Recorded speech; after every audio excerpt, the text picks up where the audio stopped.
Hello, welcome to Sumo Biology. The question is from your NEET 2022 question paper. Question says, given below are two statement. Statement number 1 says, in a scrubber, the exhaust from the thermal plant is passed through the electrical wires to charge the dust particle. Scrubber में हम लोग क्या कर रहे हैं? Exhaust from thermal plant के exhaust को पार करा रहे हैं through the electric wires so that the dust particle get charge. जी हाँ, बिल्कुल ठीक स्टेटमेंट है.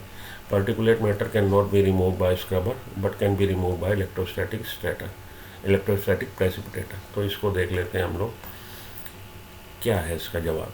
The most widely used method for removal of particulate matter is the electrostatic precipitator. Electrostatic precipitator का यूज़ करके हम लोग पर्टिकुलेट मैटर को रिमूव कर सकते हैं, which can remove over 99% particulate matter present in exhaust from a thermal power plant.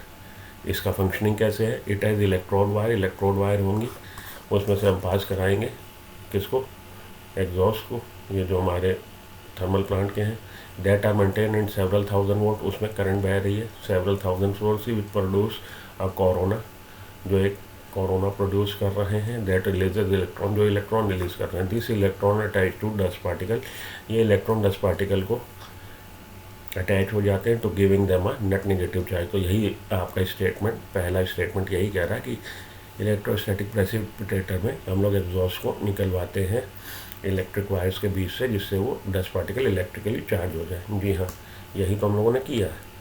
ये देखिए, पहला स्टेटमेंट जो है हमारा यही कह रहा है, in scrubber the exhaust from thermal plant is pass so that through the electric wire to charge the dust particle. ठीक है, ये स्टेटमेंट हम लोगों ने देखा. ठीक है, आगे चलते हैं.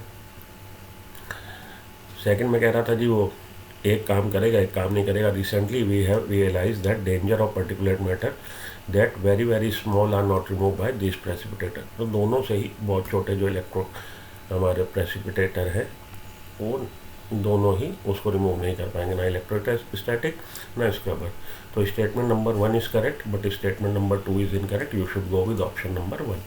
इसका जवाब हो जाएगा आपका ऑप्शन नंबर 1, क्योंकि स्टेटमेंट नंबर 2 कह रहा कि particulate matter cannot be removed by scrubber but can be removed by precipitator.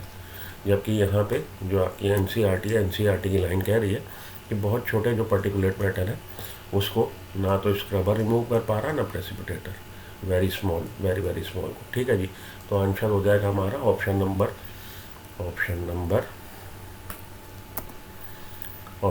1 is correct. That statement number 1 is correct and statement number 2 is incorrect. I hope it answers the question.